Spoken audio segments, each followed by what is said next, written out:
LLPയിൽ investment ചെയ്ത് കഴിഞ്ഞാൽ പെട്ടുപോകുമോ എന്ന് വരെ ചിന്തിക്കുന്ന ആളുകളുണ്ട്. കംപ്ലൈൻസ് വളരെയധികം കൂടുതലാണ്.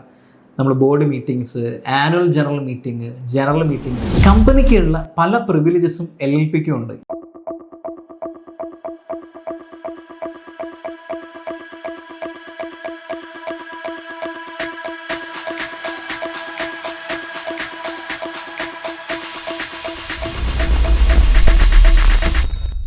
പല ആളുകളും ഇൻവെസ്റ്റ്മെൻറ്റ് ചെയ്യുന്നത് LLPയിലേക്കാണ് എന്ന് അറിഞ്ഞു കഴിഞ്ഞാൽ ഒരു മടി കാണിക്കാറുണ്ട്. LLPയിൽ ഇൻവെസ്റ്റ്മെൻറ്റ് ചെയ്ത് കഴിഞ്ഞാൽ പെട്ടുപോകുമോ എന്ന് വരെ ചിന്തിക്കുന്ന ആളുകളുണ്ട്.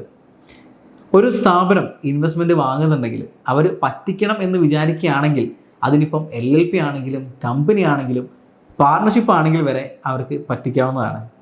എന്തുകൊണ്ടാണ് ഇൻവെസ്റ്റ്മെൻറ്റ് ആവശ്യമുള്ള സ്ഥാപനങ്ങളൊക്കെ LLP ആയിട്ട് രജിസ്റ്റർ ചെയ്യുന്നതെന്നുള്ളത് നോക്കാം. ഇതിൽ ഒന്നാമത്തെ കാര്യം എന്താണെന്ന് വെച്ച് കഴിഞ്ഞാൽ LLPയെ സംബന്ധിച്ചിടത്തോളം LLPയിൽ ഇതിൻ്റെ തീരുമാനങ്ങളെല്ലാം LLP ഡീഡിലാണ് നമ്മൾ എഴുതുന്നത്. അപ്പോൾ അതുകൊണ്ട് തന്നെ നമുക്ക് എഴുതി ഉണ്ടാക്കാം. അതായത് നമ്മളൊരു LLP തുടങ്ങുന്നുണ്ടെങ്കിൽ നമ്മൾ എന്താണോ LLP ഡീഡിൽ എഴുതുന്നത് അതാണ് നമ്മുടെ നിയമം. പക്ഷേ കമ്പനിയെ സംബന്ധിച്ചിടത്തോളം പ്രൈവറ്റ് ലിമിറ്റഡ് ആണെങ്കിലും പബ്ലിക് ലിമിറ്റഡ് ആണെങ്കിലും കമ്പനിയെ സംബന്ധിച്ചിടത്തോളം കമ്പനീസ് ആക്ട് എന്ന് പറഞ്ഞ നിയമത്തിൽ എന്താണോ എഴുതി വെച്ചത് ആ രീതിയിൽ മാത്രമേ മുന്നോട്ട് പോകാൻ പറ്റുള്ളൂ. നമുക്ക് നമ്മുടേതായ രീതിയിൽ നമുക്ക് നിയമങ്ങൾ എഴുതി ഉണ്ടാക്കാനുള്ള സാധ്യത കമ്പനിയിലില്ല. അപ്പോൾ അതാണ് ഒന്നാമത്തെ റീസൺ എന്ന് പറയുന്നത്. നമ്മൾ എന്താണ് LLP, എന്താണ് കമ്പനി, ഇതിലുള്ള നിയമങ്ങൾ എങ്ങനെയൊക്കെയാണ്, ഇങ്ങനെയുള്ള കാര്യങ്ങളൊക്കെ നമ്മൾ മുൻപ് ചെയ്തൊരു വീഡിയോയിൽ ഓൾറെഡി പറഞ്ഞിട്ടുണ്ട്. ഇനി രണ്ടാമത്തെ കാര്യം എന്ന് പറയുന്നത്, നമുക്ക് മെമ്പർമാരായിട്ട് ആവശ്യമുള്ളത് 200-ലധികം ആളുകളാണ് എന്നുണ്ടെങ്കിൽ നമുക്കൊരിക്കലും അവിടെ പ്രൈവറ്റ് ലിമിറ്റഡ് കമ്പനി പറ്റില്ല. കാരണം പ്രൈവറ്റ് ലിമിറ്റഡ് കമ്പനി ആണെങ്കിൽ മാക്സിമം 200 പേരെ വരെ നമുക്ക് മെമ്പേഴ്സായിട്ട് കൊണ്ടുവരാൻ സാധിക്കുകയുള്ളൂ. അപ്പോൾ പിന്നെ നമ്മുടെ മുന്നിലുള്ള ഓപ്ഷൻ എന്ന് പറഞ്ഞു കഴിഞ്ഞാൽ ഒന്നുകിൽ പബ്ലിക് ലിമിറ്റഡ് കമ്പനി അല്ലെങ്കിൽ LLP. അപ്പോൾ ഇതിൽ പബ്ലിക് ലിമിറ്റഡ് കമ്പനിയിലേക്ക് നമ്മൾ പോവുകയാണെന്നുണ്ടെങ്കിൽ നമുക്ക് കംപ്ലൈൻസ് വളരെയധികം കൂടുതലാണ്. അപ്പോൾ അതുകൊണ്ട് തന്നെ ആളുകൾ LLPയിലേക്കായിരിക്കും ഈ ഒരു സമയത്ത് അല്ലെങ്കിൽ ഈ ഒരു കാര്യം കൊണ്ട് ചൂസ് ചെയ്യാനുള്ള റീസൺ എന്ന് പറയുന്നത്. കാരണം LLPയെ സംബന്ധിച്ചിടത്തോളം എത്ര പാർട്ണർമാരെ വേണമെങ്കിലും നമുക്ക് ആഡ് ചെയ്യാനുള്ള ഓപ്ഷൻ ഉണ്ട്. അടുത്ത കാര്യം കംപ്ലൈൻസ്.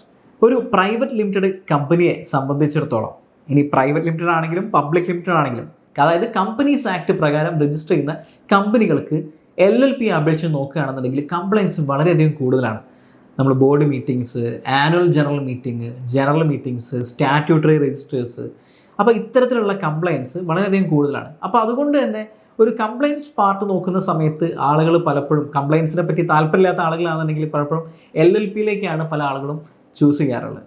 അതുപോലെ തന്നെ കമ്പനിക്കുള്ള പല പ്രിവിലേജസും LLPക്കും ഉണ്ട്. ഈ പറഞ്ഞ പോലെ ലീഗൽ എൻറ്റിറ്റി ആണെങ്കിലും ലിമിറ്റഡ് ലയബിലിറ്റി ആണെങ്കിലും എല്ലാം തന്നെ LLPക്കും ഉണ്ട്.